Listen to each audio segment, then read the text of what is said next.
Boa noite a todos e a todas.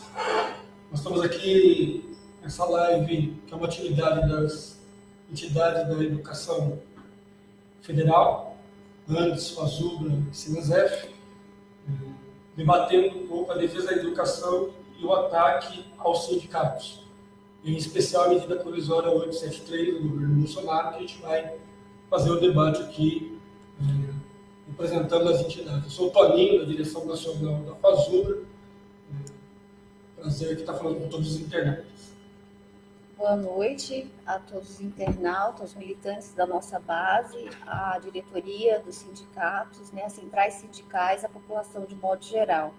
Meu nome é Kelly Rocha, eu estou como primeira vice-presidente do ANDES Sindicato Nacional e, nesse momento, presente com a FASUBRA e com o SINASEF também, para poder dialogar sobre essa medida tão devasta à vida do movimento sindical, mas também um momento estratégico de construção de táticas unitárias, né?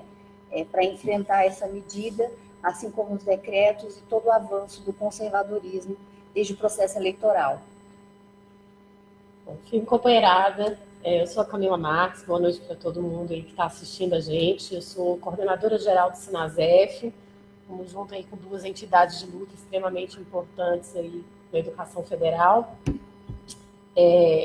Nesse contexto de ataques e de enfrentamentos que a gente está passando, que tem essa medida provisória como mais um dos ataques, os sindicatos da educação estão sentindo duramente essa medida, muitos outros ataques que a gente já vem enfrentando no período anterior, emenda constitucional 95, escola sem mordaça, e esse é mais um dos enfrentamentos que a gente está tendo, e que bom que a gente começa essa live com uma boa notícia no dia da prisão do Temer, né? Em um contexto tão duro de enfrentamento, tinha que ter uma boa notícia nesse cenário para nós, e aí a gente inicia esse debate, inicia essa conversa nesse contexto aí de enfrentamento, de muita resistência e comemorando as boas notícias que vierem daqui para frente também. Bom, acho que é bom, sim, a gente resgatar aqui, a gente está discutindo um pouco, que essa medida provisória do governo, na verdade, ela não é um elemento isolado do processo que esse governo vem desenvolvendo de ataque no serviço público, em especial as universidades e a educação como um todo. Nós estamos numa batalha desde a emenda constitucional 95, que foi o ataque do governo Temer, que hoje, para nossa satisfação, foi preso. E essa emenda constitucional veio congelar os investimentos na educação e na saúde, que por 20 anos, o que acaba, de fato, também dificultando todo o trabalho que a gente tem tido ao longo da história desse país, de defender a educação pública do país, defender a universidade pública do país, pensar uma educação e uma universidade pública de qualidade. Paralelo a isso, o pós-governo Temer, que a gente assiste a vitória do Bolsonaro, que vem já de imediato tentar calar a boca de quem ousa fazer um processo de enfrentamento com relação ao seu governo. A medida provisória 873 é uma medida que ataca diretamente a arrecadação das entidades sindicais, ela procura estrangular o movimento sindical do país para que não haja oposição às suas políticas que estão sendo construídas. A reforma da Previdência que está em curso, a PEC 06, a reforma da Previdência, e isso dificulta, então, que o movimento sindical se movimente para fazer todo o processo de enfrentamento que, historicamente, a gente está habituado. É bom lembrar que, em primeiro lugar, essa medida provisória, a gente julga ela inconstitucional, por infringir, inclusive, a Lei 8.112, por infringir também a autonomia e a liberdade do movimento sindical.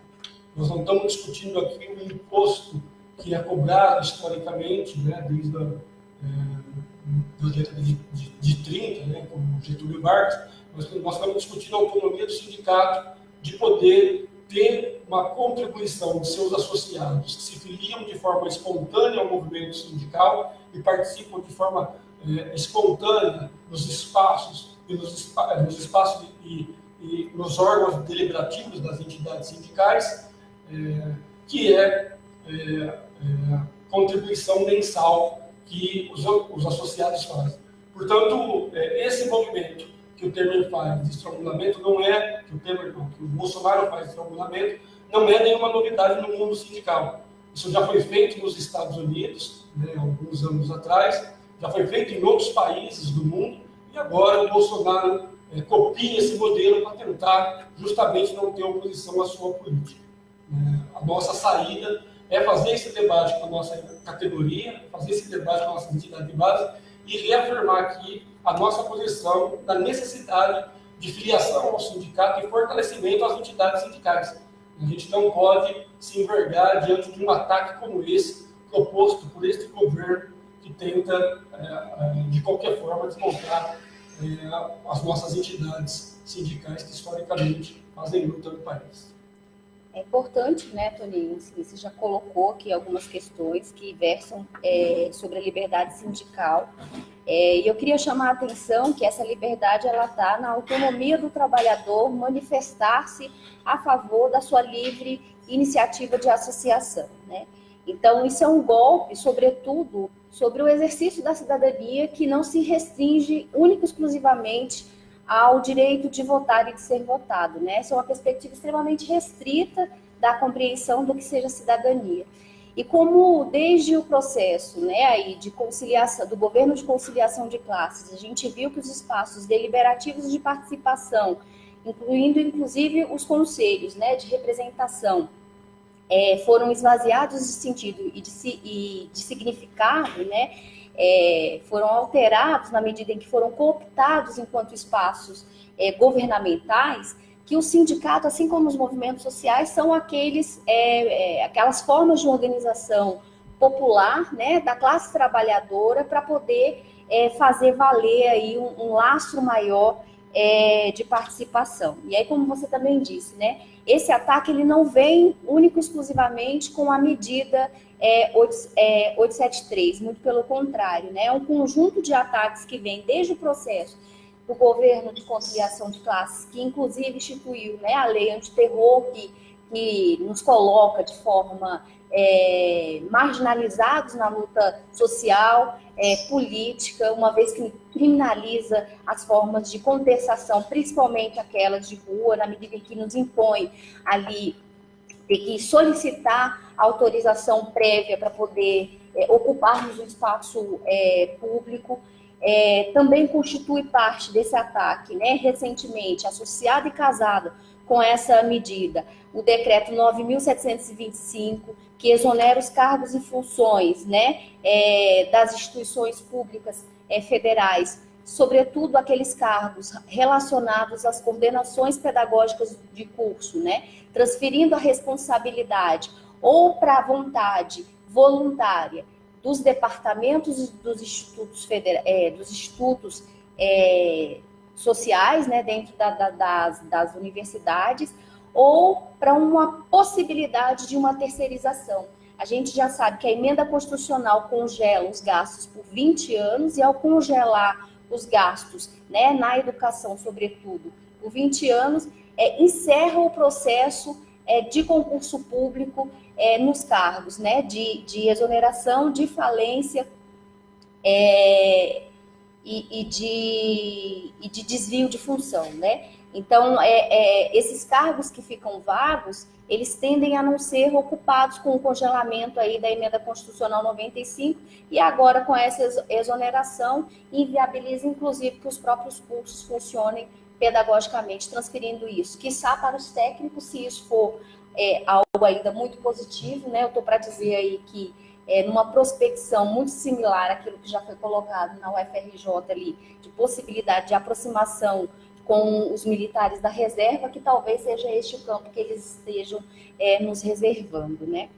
E aí de fato, né, um conjunto de ataques que inviabiliza a liberdade de expressão, na medida que também nos caçou ali no período eleitoral, né, o direito de cátedra, inviabilizando a possibilidade do professor posicionar-se frente a um Estado ali ultraconservador e extremamente liberalista, né? Mas aí também o movimento social, o movimento sindical, ele saiu vencedor dessa batalha quando logo de imediato, essa medida também, né, de cercear o direito do professor, foi cassada logo aí antes do período do segundo turno. Então, acho que é bem importante quando você resgata os ataques do período de conciliação, até porque a gente tem uma mudança séria aí no cenário político, né? A gente está enfrentando agora um período de fascismo, né? Mas que não surge da noite para o dia, né? Que vem ligado aos ataques do período anterior, aprofunda. Tem uma mudança na forma política e tem um aprofundamento de ataques que a gente já vinha sofrendo antes, né? Não cai do céu, né? Tem relação a essa mudança de período. E aí eu acho importante a gente falar um pouco desse contexto mais geral que a gente está, quando a gente fala que é fascismo, inclusive porque a gente fala que a gente precisa se preparar, né, para um período duro, para um período longo e duro de ataques mais intensificados aos trabalhadores. É diferente, por exemplo, quando a gente fala de fascismo, de um contexto de ditadura, de um contexto de golpe militar, porque o fascismo ele conta com o respaldo social de setores dos trabalhadores, com um certo respaldo, com uma certa legitimidade. Não é à toa que Bolsonaro, né, foi eleito, em que pese que tem a sua aprovação caindo cada vez mais, conta ainda com pessoas que defendem com unhas e dentes, sem ter argumentos, sem ter condições. Isso é uma marca do período histórico que a gente está vivendo, é uma marca de período histórico fascista, né? Uma tentativa aí de implementação de uma monarquia, né? Bolso pai viaja, Bolso filho aqui fica despachando, ao invés de ser o vice-presidente, né? O outro Bolso filho vai junto com ele representar o país, ao invés de ir para o Itamaraty. É um período muito sombrio, que é preciso ressaltar que a gente tem grupos de milicianos que estão bem próximos, bem relacionados à figura do governo federal, à figura da presidência da República, né? A gente tem que trazer a memória e o assassinato de Marielle e todas as questões de quem mandou matar a Marielle, porque o vizinho do Bolsonaro matou a Marielle, né? São questões que têm que ser respondidas e que colocam bem os marcos em que a gente está atualmente no país. Para nós, sindicatos da educação, para nós, trabalhadores da educação, a gente tem enfrentado uma série de ataques muito pesados, né? Além da emenda constitucional 95, a reforma do ensino médio, que atinge a gente de maneira muito dura, a gente está passando por um processo de militarização da educação. Se a gente pegar as últimas notícias da semana passada para cá, você tem um ataque à educação laica, né? E você tem setores que têm atuado no sentido de ferir o Estado laico e a educação laica, ou de militarizar, como 2 projetos que estão colocados, né, para as escolas e para as universidades públicas. E isso é um ataque muito forte, né, aos trabalhadores da educação, ao projeto de educação que a gente defende. E aí, neste contexto, vem mais um do ataque, que é a SMP, que tem por objetivo quebrar o movimento sindical. Atinge tanto os trabalhadores do setor público quanto os trabalhadores do setor privado. Os trabalhadores do setor privado, em especial, né, já vinham sofrendo uma série de ataques. A própria reforma trabalhista já era um contingenciamento forte, um ataque pesado aos sindicatos. Você pensar que tem categorias que hoje tem a maior parte dos trabalhadores terceirizados, tem um alto grau de rotatividade, e aí isso faz com que as pessoas não consigam se sindicalizar, isso faz com que o sindicato, a gente tem hoje sindicatos que, ainda que aguerridos, ainda que tivessem um histórico, que estão praticamente ficando sem filiados, estão virando, do ponto de vista financeiro, estão virando massa falida, né? Isso no setor privado. E aí agora essa MP atinge frontalmente os sindicatos dos trabalhadores do Estado, num contexto que a gente precisa dos sindicatos cada vez mais fortes, né? Então, a gente está num momento em que a gente está fazendo a campanha contra a reforma da Previdência, fazendo mobilizações às vésperas de uma grande mobilização nacional contra a reforma da Previdência, tendo os nossos recursos limitados, né? Em que pese que o fato de não ter concurso público, o fato de não ter contratação, e o Guedes avisar que não vai ter mesmo, isso também vai nos atingir, né, de maneira forte no sentido do número de filiados, das pessoas que participam, porque o objetivo é, de fato, acabar com um determinado modelo de educação, acabar com determinada forma de contratação, que é por meio de concurso público, né, para poder conseguir fazer as mudanças que esse governo julga necessário. Ainda que este governo, que é fascista, que faz todos esses ataques, esteja atuando, nós não temos deixado de jogar, nós não temos deixado de atuar. Então, ele tem sim feito medidas, mas ele não tem feito como quer. né? E não vai fazer como quer, porque tem o nosso empecilho, porque tem a nossa existência, e porque tem a nossa tarefa de reorganizar o movimento sindical para conseguir dar resposta a esse novo contexto de ataques. Novos tempos exigem novas tarefas. Acho que essa live conjunta, essa atividade, o conjunto de reuniões que a gente vem fazendo, vem mostrando isso. Novos tempos, novas medidas, novas tarefas, novas formas de organização que vão ser necessárias para a gente fazer o enfrentamento, que estão sendo necessárias para a gente fazer o enfrentamento a essa política fascista que vem sobre nossas organizações de luta. Eu acho que até agora a gente já fez essa fala, essa introdução aqui, a gente mais bateu um papo, porque as coisas não estão desassociadas, né? A gente tem a oportunidade também de conversar com o internauta, mas também bater um papo entre a gente, porque algumas questões que nós entramos aqui e que se complementam, que tem tudo a ver com a conjuntura que a gente está vivendo, a individualização do trabalhador, porque, na verdade, o que esse governo quer é individualizar, né, a relação entre os trabalhadores para ter facilidade de aprovar as leis e desregulamenta as relações trabalhistas, como o Temer fez anteriormente. Né? O Temer iniciou isso com a reforma trabalhista, desregulamentando as relações de trabalho, e o Bolsonaro agora vem atingindo o instrumento, a ferramenta de luta da classe trabalhadora no Brasil, que historicamente tem êxito quando faz enfrentamento no chão das fábricas, nas ruas. Então, acho que isso é fundamental a gente colocar para os companheiros e as companheiras que estão nos acompanhando e dizer que esse projeto, o princípio do Bolsonaro, né, capitaneado pelo Guedes, que agora reafirma sua posição, inclusive, com a reforma da Previdência, que quase 50% dos trabalhadores do serviço público irão se aposentar, ou seja, ele já aposta no desmonte também do conjunto dos trabalhadores do serviço público. E o ataque do Vélez no setor da educação, né, o ministro da Educação, o Vélez, que busca fazer o ataque ou tentando cercear o direito dos professores a ensinarem, perseguir os professores, ou seja, na forma de ataque aos técnicos administrativos da educação e do ensino superior, nós precisamos responder isso. Acho que esse diálogo aqui que a gente também quer fazer, queria também ouvir as pessoas um pouco o papel aqui de como é que a gente faz esse enfrentamento. A gente sabe que a resposta não é os sindicatos se recolherem, os dirigentes dos sindicatos se recolherem, mas irem às ruas, denunciarem esse processo e, mais do que nunca, uma campanha de sindicalização que é fundamental para a gente responder ao altura esse tipo de ataque. Então, acho que eu fazer um pouco esse papo aqui, que eu acho que é fundamental entre a gente. Né? Teve seminário ontem, né, lá no lançamento da Frente Parlamentar Mista, e foi extremamente pertinente algumas falas, algumas colocações, inclusive nesse sentido, né, qual o desafio hoje da gente construir frentes amplas e unitárias, superando qualquer tipo de contradição ou qualquer balanço que não nos possibilite dar um passo adiante, né.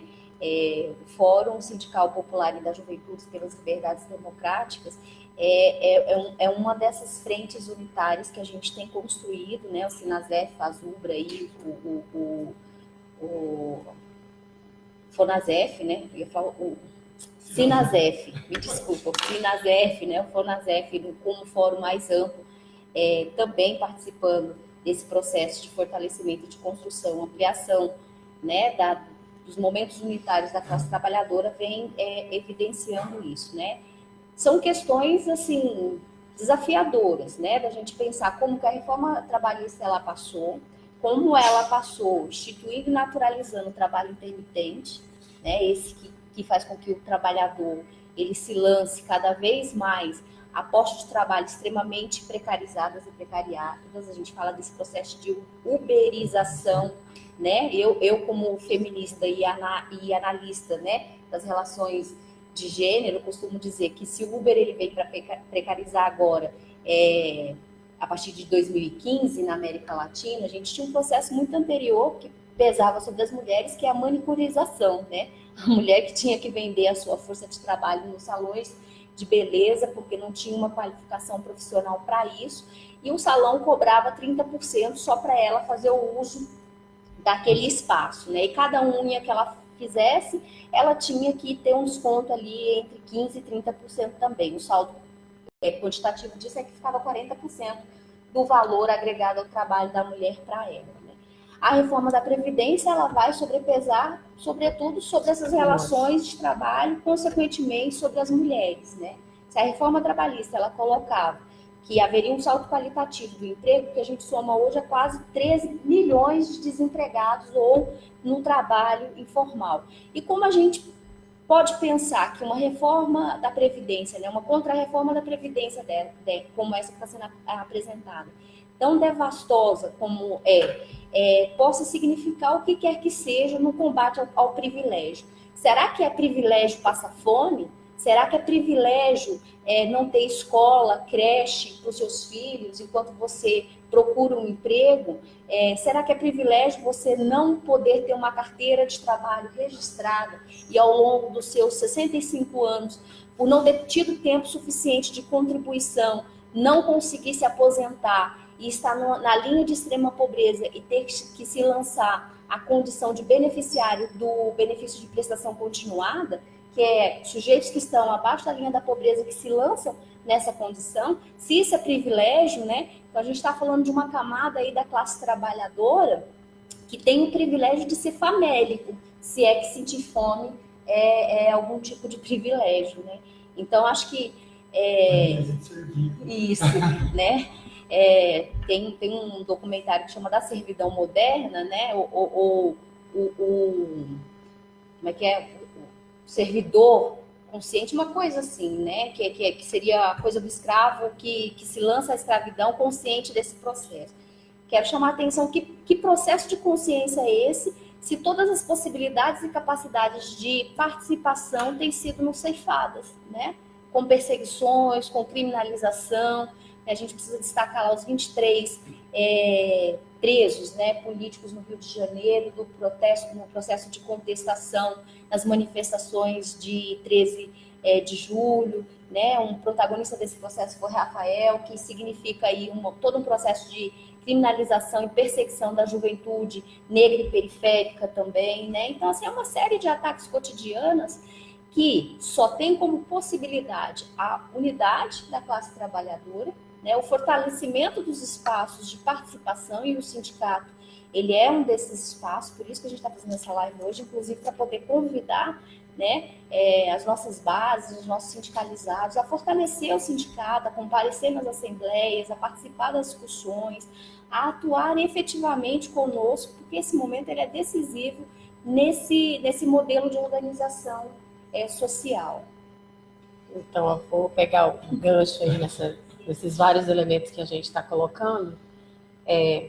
Acho que é bem importante quando você fala da gente colocar enquanto classe trabalhadora, ainda que a gente tenha 3 sindicatos de trabalhadores da educação, acho que é importante a gente fortalecer esse aspecto, né, de trabalhadores, porque me parece que em vários momentos, nós que somos trabalhadores do Estado, né, a gente deu uma descolada, né, como se fosse possível, como se a gente tivesse uma diferenciação de outros setores dos trabalhadores. E muitas vezes os trabalhadores da educação têm esse aspecto de fazer um trabalho intelectual, né, de descolamento. E aí vem uma conjuntura dessa para mostrar para a gente que a gente é trabalhador. Né? Trabalhador, no geral, está submetido aos mesmos ataques. Quando você fala, por exemplo, do processo de uberização, eu não consigo não me lembrar de edital de contratação de professor Uber, que saiu em algumas prefeituras, em alguns municípios, né? A uberização também chegando no processo de educação.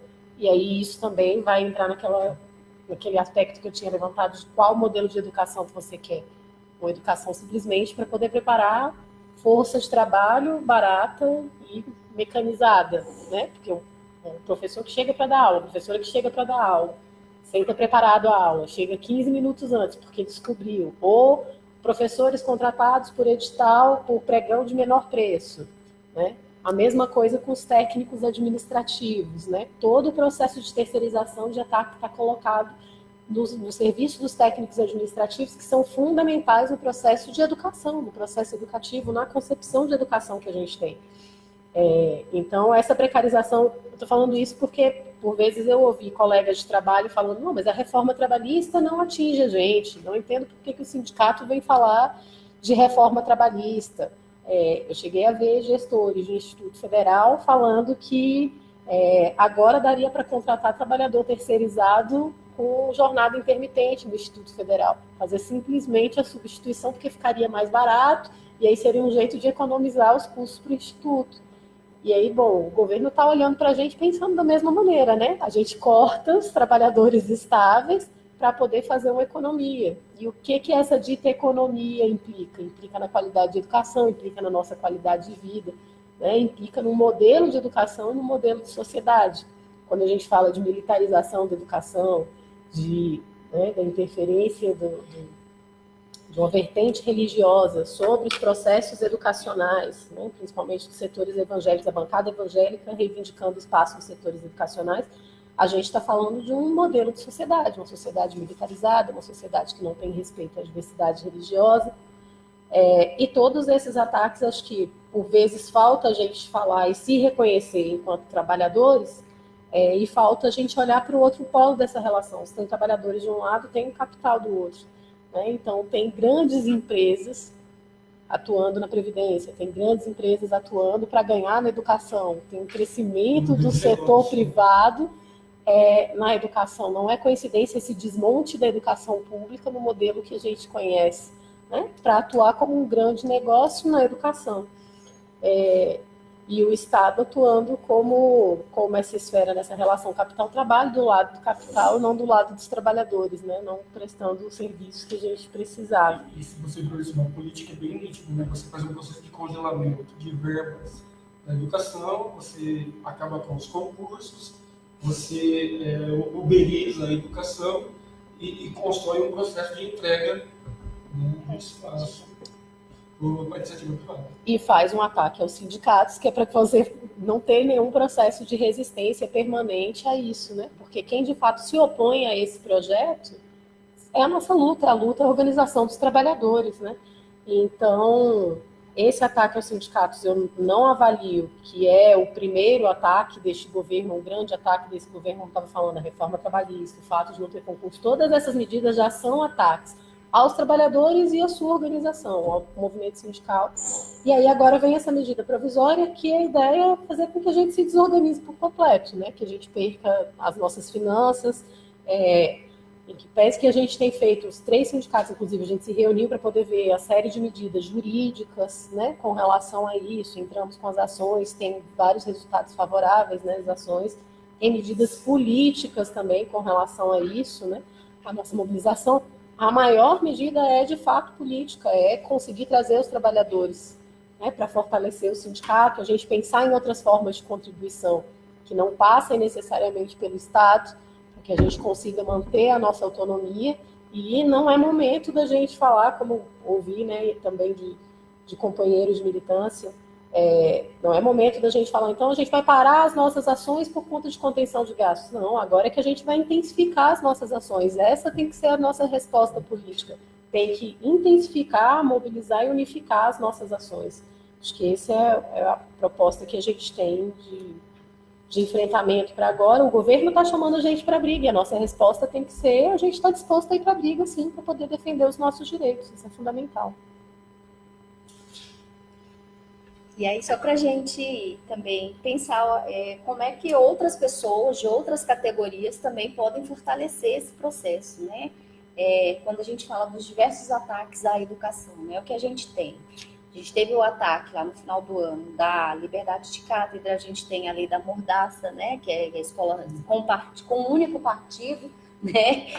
Mas dizendo que é uma escola sem partido. A gente teve a perseguição aí, a discussão da importância de se discutir gênero nas escolas, né? Recentemente, aí, nos 3 primeiros meses do ano, né? A gente teve mais de 130 feminicídios. Isso significa que o machismo, que é, assim como o patriarcado, é um sistema que se estrutura nas universidades, nas escolas, nas instituições políticas, né, partidárias, sindicais, no jurídico, né, que é organizado de uma forma extremamente sistêmica pelo Estado, faz com que essas mulheres tenham suas vidas ceifadas, né? Então, eu quero, nesse momento, também dialogar com quem não é sindicalizado, né? Mas que faz a luta aí, a pauta, por exemplo, racial, a pauta LGBT, a pauta feminista, aqueles que são atingidos por barragens, o movimento quilombola, os ribeirinhos, os indígenas, né, que também têm sido bastante atacados nesse processo. O quão é fundamental agora a gente construir frentes unitárias para poder reorganizar, fortalecer a classe trabalhadora. O que pesa a educação, né, aqueles que perderam as bolsas aí, que perderam a forma de organização do PIBID, a gente tem críticas a essa forma de pesquisa, né, mas que ainda assim corroborava o processo formativo, foi substituído pela residência pedagógica, em que um discente, por exemplo, com 4 semestres de aula pode substituir um professor, e aí a gente está falando desse processo de uberização daquela categoria que já é bacharel ou licenciado, mas esse processo ele perpassa o próprio processo de formação, né? Então, discente, aí que precisa se manter, tira-se a política nacional de assistência em detrimento dessa residência pedagógica, né? Então, ela acaba aí corroborando o processo de fragmentação e fragilização dos vínculos estudantis, da permanência estudantil, né? Há um estudo, inclusive, da retirada das políticas de cotas dentro das universidades, a gente sabe do limite delas, mas ainda assim é importante pensar essas políticas de representação, né? Porque é ela que traz a diversidade para a escola, assim como a própria cobrança de mensalidades, né? Assim, como você disse, né, Camila? Tem vários aspectos aí, não só a medida provisória, que a gente acredita que vai derrubar, o ANDES, por exemplo, tem atuado sobre isso, mais de 22 seções sindicais entraram com ações liminares, cautelares, 19 delas foram felizes, né, no sentido de terem as suas reivindicações acatadas. A gente está fazendo um levantamento cotidiano sobre o número dessas sessões. É importante, por exemplo, que os diretores, né, que os presidentes das sessões também entrem com essas liminares, para que a gente vá somando aí um número que possa gerar uma jurisprudência, inclusive. E essa é a orientação geral, né? A movimentação política, mas também fazer uma movimentação política para garantir a nossa sobrevivência do ponto de vista desse ataque do governo. Pegar esse gancho nisso aqui. A gente já está caminhando para fechar, né? Acho que era isso que a gente tinha pensado inicialmente, e eu queria fazer, então, as considerações finais, né? Fazer o inverso. Então tá, eu queria agradecer a todo mundo que participou do processo, né, que interagiu, que vai estar assistindo a gente posteriormente. Agradecer a jornalistas e jornalistas que estão aqui o tempo inteiro orientando a gente, dando essa força, né? Nenhum trabalho pode ficar invisibilizado nesse contexto, é importante. Dizer que sim, a gente está num período muito duro. A gente tem que ter consequência no que a gente coloca na nossa análise de conjuntura. Eu vi durante as eleições vários panfletos, materiais falando que era fascismo, e a minha leitura permanece, é sim um período duro, como eu falei, e com o convencimento de parte dos trabalhadores, infelizmente, a gente vê colegas denunciando outros colegas, a gente vê um ambiente hostil dentro de sala de aula, estudantes reproduzindo esses valores fascistas, cobrando o professor, sendo instigados a filmar o professor. É um período muito duro em que todos aqueles que estão dispostos a reorganizar, a resistir, precisam estar juntos, né? Não é à toa que uma das palavras de ordem foi o ninguém solta a mão de ninguém, e eu acho que ela está atual. É importante enfatizar, então, dando consequência a isso, fascismo não cai, é derrubado. O que a gente está enfrentando é muito sério, é um processo que outros países já passaram, de ter um governo ligado a setores do crime organizado vinculado ao Estado. Quando a gente fala da milícia, é crime organizado vinculado ao Estado. Eu tenho falado em todos os espaços que eu faço análise de conjuntura, que exatamente o que o Bolsonaro acusava os seus adversários políticos de fazerem, ele reproduz. Então ele falava, olha, os outros governos são corruptos, e aí a gente vê escândalos de corrupção, laranja, depósitos aí em conta de filho, envolvendo motorista.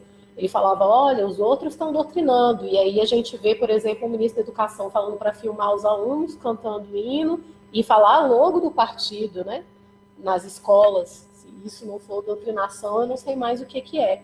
E aí eu tenho chamado muita atenção. É um governo que dizia que movimentos sociais estavam se armando, porque formaria uma milícia armada com MPST, com MST, né, na tentativa de criminalizar os movimentos, uma coisa que não existiu, que não existe, mas que, como as outras acusações, é um governo que tem mostrado cada vez mais ligação com os setores da milícia, né? E que, enfim, acho que é uma medida para a gente esperar esse endurecimento. Falar isso não significa dizer, olha, estamos jogando a toalha, o contexto muito pelo contrário, né? Fascista por fascista, bom, Getúlio Vargas assumidamente falava que tinha inspirações fascistas, e foi no governo dele que a gente arrancou a CLT. Foi por conta das mobilizações que a gente fez e não por conta das benesses que o governo deu. Então é um período duro, não é o fim dos sindicatos, tem gente anunciando que esse é um ataque que vai acabar com os sindicatos de maneira alguma, né? A nossa luta se reinventou e passou por vários períodos, e é esse mais um período de reorganização para a gente poder pensar. Não vai dar para a gente atuar como a gente atuava antigamente, a gente não vai ter os mesmos recursos financeiros, por vezes a gente não vai ter a mesma forma de liberdade de atuar como a gente atuava anteriormente. Mas o movimento dos trabalhadores resiste e passa por todos esses processos porque nós somos necessários, né? Eles dependem da gente, não a gente depende deles. Então é um período duro de enfrentamento no qual a gente vai jogar, vai atuar e vamos sobreviver e vamos reorganizar o movimento e sair mais fortalecidos.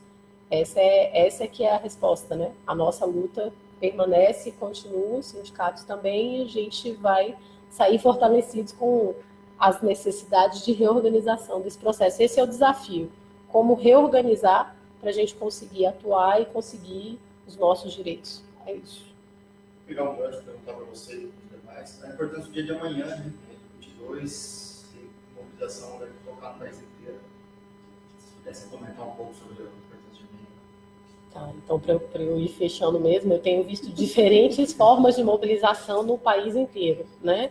Desde os lugares que estavam desorganizados e que estão fazendo organização, panfletagem, aos lugares que conseguiram fazer paralisação, que já estão chamando greve, ainda que não tivesse sido chamado como dia de greve, mas como dia de mobilização, e estão fazendo greve para além, né, da sua categoria. Então, por exemplo, né, a nossa seção sindical lá de Pernambuco, os companheiros estão juntando com os rodoviários, né? O pessoal lá de Ouro Preto está juntando com outras categorias também, vai fazer paralisação em lugares estratégicos.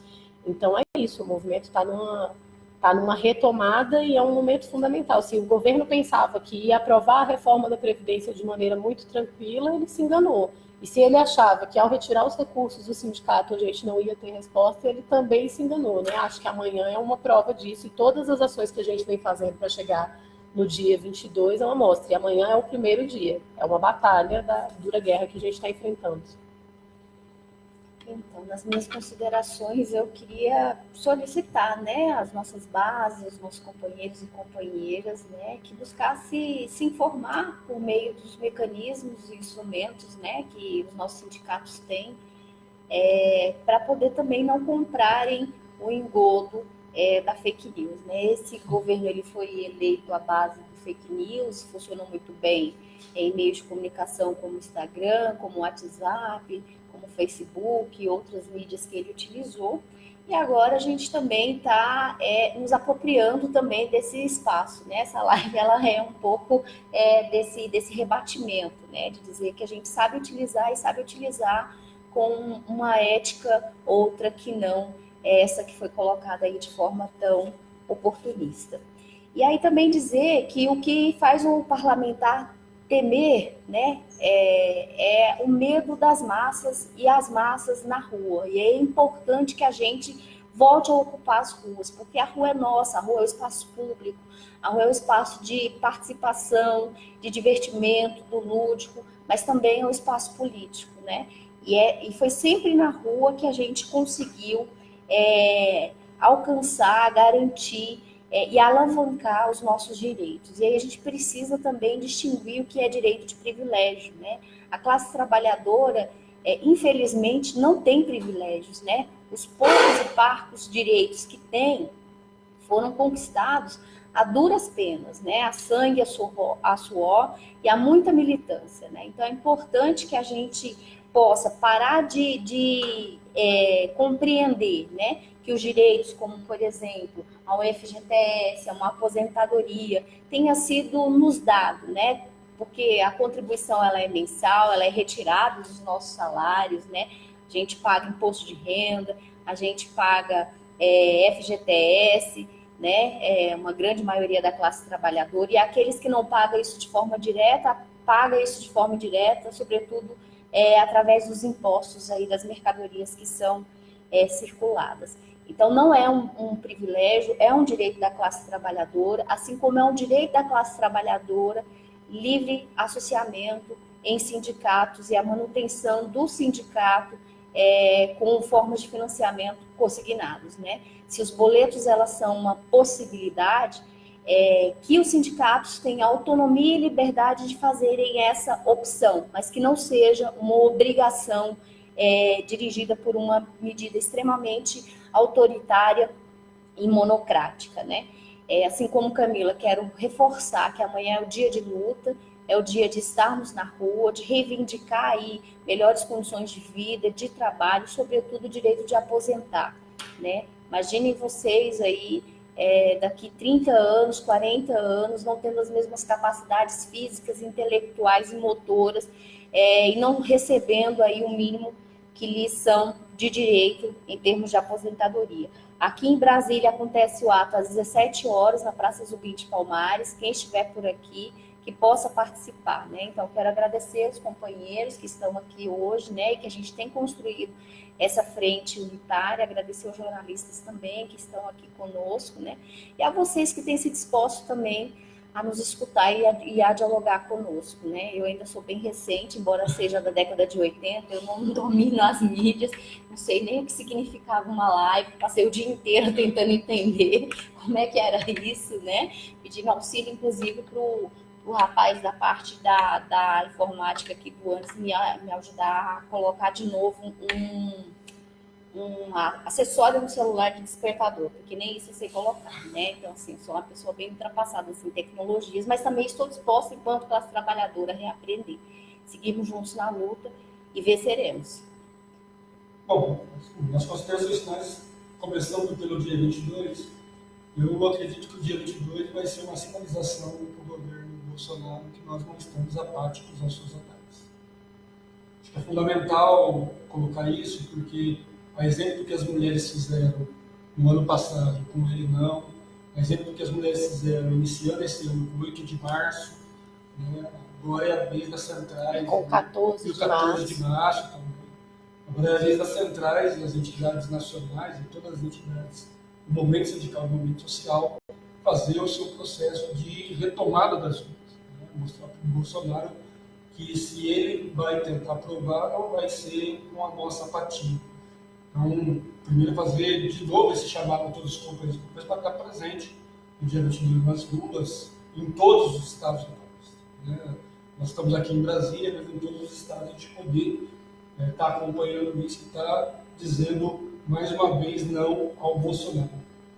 E dizer que acho que essa live cumpre um papel da gente desmistificar um pouco essa visão que esse governo tem tentado passar de que os trabalhadores do serviço público são privilegiados, de que os sindicalistas são privilegiados, de que o sindicato não serve mais para esse processo moderno de trabalho que está sendo colocado. Então, nós estamos mostrando aqui que é fundamental, primeiro, a gente retomar esse conceito de coletividade.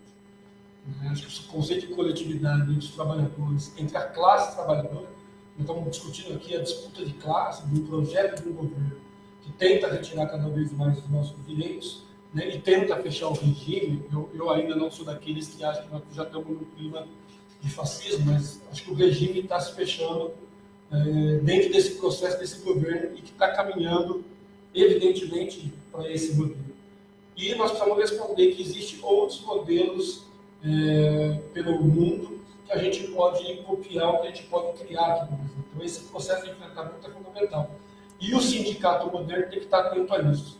Não pode estar fechado também nos seus números, né? Não pode estar fechado nas suas pautas específicas, não pode estar fechado na questão mais fisiológica. Ele tem que dialogar também para além dos trabalhadores, para além dos seus filiados, para além dos seus associados, dialogando com outros segmentos. Então, acho que é fundamental a gente também passar essa mensagem aos companheiros.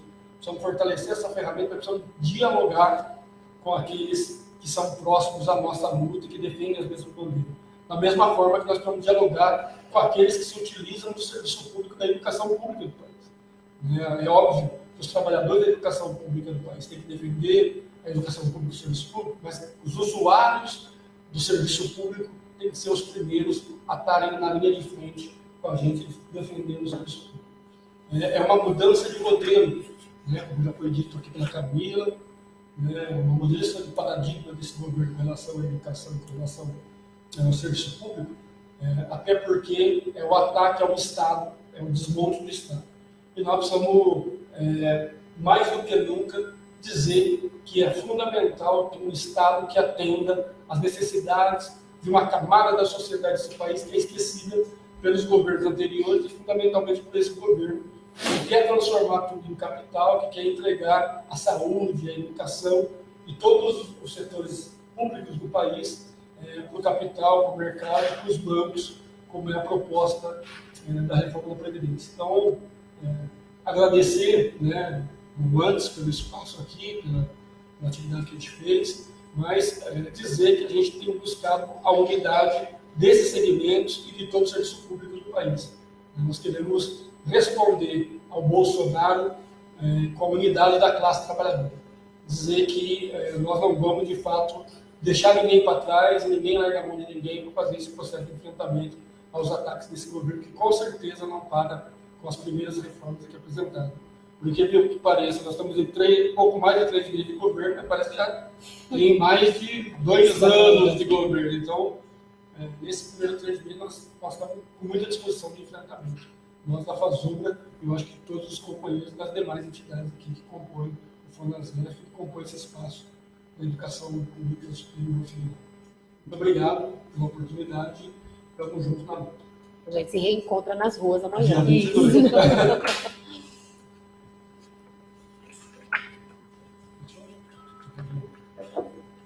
Oi, dá para ir no banheiro.